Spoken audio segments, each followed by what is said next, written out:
Bonjour à tous, j'espère que vous allez bien par la grâce de Dieu, que votre journée s'est bien passée sous le regard du Seigneur. Jésus vous aime, il ne faut jamais l'oublier. Et même si vous veniez à l'oublier, lui, il ne vous oubliera jamais parce qu'il est fidèle. Il est le roi des rois et le Seigneur des seigneurs. Alors, aujourd'hui, j'ai passé beaucoup de temps dans la lecture, la méditation de la parole de Dieu avec le Saint-Esprit. On était là, on parlait, on dialoguait par rapport à cette lecture-là aussi. Et pendant que j'étais en train de lire ce passage, le Seigneur m'a mis à cœur d'en parler, de lire ce passage-là avec vous, son peuple, ou son peuple en devenir, les personnes qui regarderont la vidéo jusqu'au bout. C'est une histoire très importante et riche d'enseignements. Et je prie déjà que le Saint-Esprit puisse toucher vos cœurs, puisse ouvrir votre esprit, puisse renouveler votre intelligence afin que vous puissiez comprendre tout ce qui s'est joué dans cette histoire-là. Et comme on sait, les vidéos sont souvent limitées au niveau du timing. Donc, je ne sais pas. Après, on connaît avec le Saint-Esprit ces derniers temps, on sait. Hein. Peut-être qu'il y aura une vidéo 3, 2. J'ai dit 3. Bon, ce sera... Vous voyez un peu comment le Saint-Esprit il fait. Parfois, c'est comme ça aussi. Moi, évidemment, j'allais dire 2. Mais directement, je suis allée à 3. Et ça aussi, c'est une manière pour le Saint-Esprit aussi de nous parler. Et donc, si parfois vous dites quelque chose, parfois on appelle ça des actes manqués ou voilà, euh, attardez-vous pour réfléchir, mais pourquoi est-ce que j'ai dit ça? Voyez un peu, parfois il y a des choses qu'on dit qui n'ont aucun sens, entre guillemets, mais c'est un message du Saint-Esprit qu'il est en train de délivrer pour que nous puissions être attentifs et savoir un petit peu qu'est-ce qu'il attend. Donc on a dit 3, on verra, hein. Saint-Esprit. Ok, donc cette histoire se trouve dans l'Ancien Testament et c'est le livre de Nombres, des Nombres. Alors, Nombres, chapitre 22. Alors, cette histoire, ça concerne Balak, le roi Balak, et le prophète Balaam. Comme l'histoire est longue, mais très intéressante, et que je ne savais pas comment est-ce que les choses allaient se passer, tout simple, voilà, comme d'habitude, le Saint-Esprit me dira stop, stop, stop. Quand je dois m'arrêter, si je dois m'arrêter, on verra. Donc, de toute façon, comme vous le savez, les vidéos se font en one shot, donc je ne sais même pas parfois ce qui va être dit ou pas. On se laisse conduire par le Seigneur. Et sans plus tarder, je vais lire au nom du Seigneur, donc le livre de Nombres, chapitre 22. Je lis au nom du Seigneur. Invitation de Balak à Balaam. Les Israélites partirent et campèrent dans les plaines de Moab, de l'autre côté du Jourdain vis-à-vis de Jéricho. Balak, fils de Tsippor, vit tout ce qu'Israël avait fait aux Amoréens. Et Moab fut très effrayé en face d'un peuple aussi nombreux. Il fut saisi de terreur en face des Israélites. Moab dit aux anciens de Madian, « Cette foule va dévorer tout ce qui nous entoure, comme le bœuf broute l'herbe des champs. » Balak, fils de Tsippor, était alors roi de Moab. Il envoya des messagers trouver Balaam, fils de Béor, à Pétor sur l'Euphrate, dans le pays de ses compatriotes, afin de l'appeler et de lui dire « Un peuple est sorti d'Égypte, il couvre la surface du pays, et il s'est installé vis-à-vis de moi. Viens donc maudire ce peuple pour moi, car il est plus puissant que moi. Peut-être ainsi pourrais-je le battre et le chasser du pays. Car je le sais, celui que tu bénis est béni, et celui que tu maudis est maudit. » Tout en sachant que lorsque le peuple d'Israël se déplaçait, c'était, vous savez, sous l'autorité de l'Éternel, n'est-ce pas? Donc en réalité, c'est le Seigneur qui avait placé son peuple à cet endroit. On continue. Les anciens de Moab et ceux de Madian partirent avec des cadeaux pour le devin. Il y a une petite annotation, on va regarder qu'est-ce que ça dit. Avec des cadeaux pour le devin et des divinations dans leurs mains. Divination, on connaît. Ils arrivèrent chez Balaam et lui rapportèrent les paroles de Balak. Balaam leur dit, « Passez la nuit ici, et je vous donnerai réponse d'après ce que l'Éternel me dira. » Les chefs de Moab restèrent donc chez Balaam. Hein. Alors là, c'est le verset 9. Dieu vint trouver Balaam et dit, qui sont ces hommes que tu as chez toi?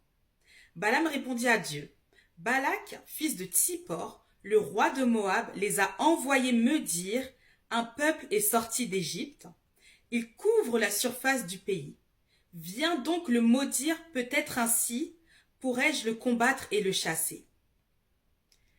Dieu dit à Balaam, tu ne les accompagneras pas. Tu ne maudiras pas ce peuple, car il est béni. Je répète, tu ne les accompagneras pas. Tu ne maudiras pas ce peuple, car il est béni. Ce qu'il faut savoir aussi, c'est que le livre de Nombres, c'est Genèse, Exode, Nombre, ok? Cela veut dire que le peuple d'Israël venait d'être délivré du roi, du pharaon de l'Égypte, ok? On continue. Balaam se leva le lendemain matin et dit au chef de Balak, partez dans votre pays, car l'Éternel refuse de me laisser vous accompagner. Les chefs moabites se levèrent, retournèrent auprès de Balak et dirent à Balaam, Balaam a refusé de venir chez nous. Balak envoya de nouveau des chefs. Ils étaient plus nombreux et plus considérés que les précédents. On peut imaginer cela comme un groupe, j'arrive pas un cortège diplomatique, ok? Donc ça veut dire qu'on dit qu'ils étaient encore plus considérés que les premiers. Pardon. Voilà. Arrivés chez Balaam, ils lui annoncèrent, voici ce que dit Balak, fils de Tsippor, ne te laisse donc pas empêcher de venir vers moi, car je te rendrai beaucoup d'honneur et je ferai tout ce que tu me diras. Viens donc maudire ce peuple pour moi. Cela veut dire qu'il a insisté, ok? Mais ce qu'il dit encore, c'est quoi? Je répète, ne te laisse donc pas empêcher de venir vers moi, car je te rendrai beaucoup d'honneur et je ferai tout ce que tu me diras. Ça veut dire en gros qu'il va commencer à le mettre haut, à le placer, etc. À lui donner beaucoup d'honneur. Balaam répondit au serviteur de Balak. Là, c'est la deuxième fois, ok? Même si Balak me donnait sa maison pleine d'argent et d'or, je ne pourrais absolument rien faire qui enfreigne l'ordre de l'Éternel, mon Dieu. On aurait pu s'arrêter là. Et non. Verset 19. Mais maintenant, restez donc ici cette nuit, et je saurai ce que l'Éternel me dira encore.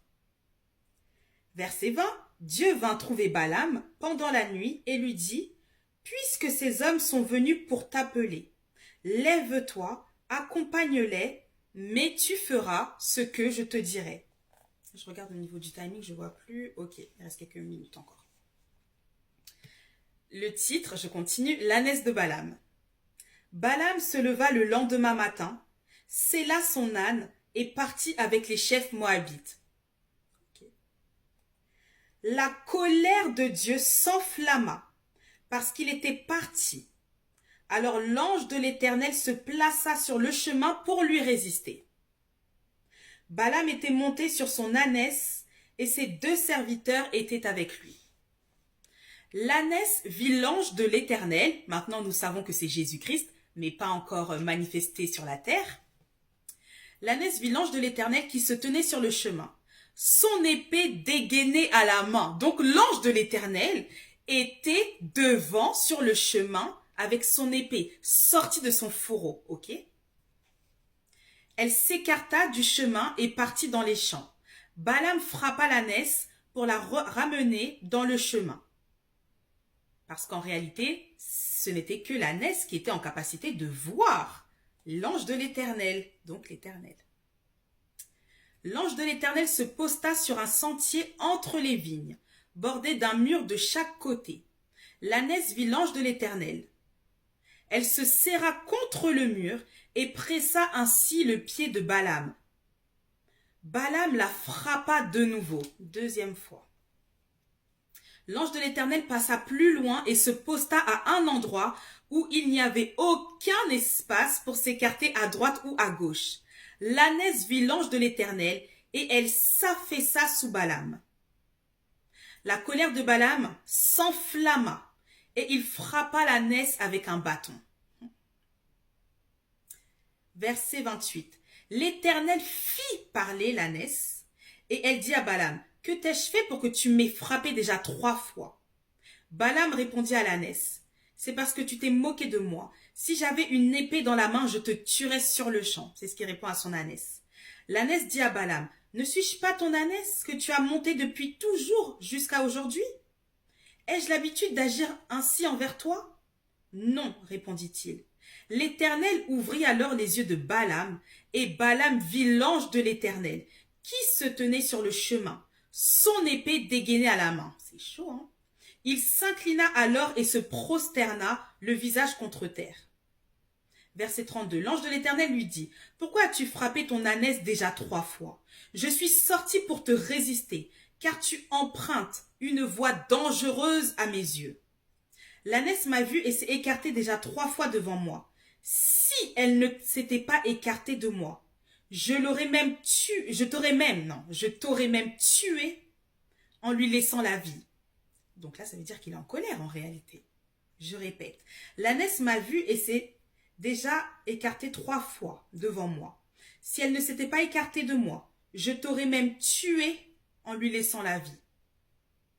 Balaam dit à l'ange de l'Éternel, « J'ai péché, car je ne savais pas que tu t'étais placé devant moi sur le chemin. » Regardez encore maintenant ce qu'il va dire. « Mais maintenant, si tu me désapprouves, je retournerai chez moi. » Je relis. « Mais maintenant, si tu me désapprouves, je retournerai chez moi. » On continue.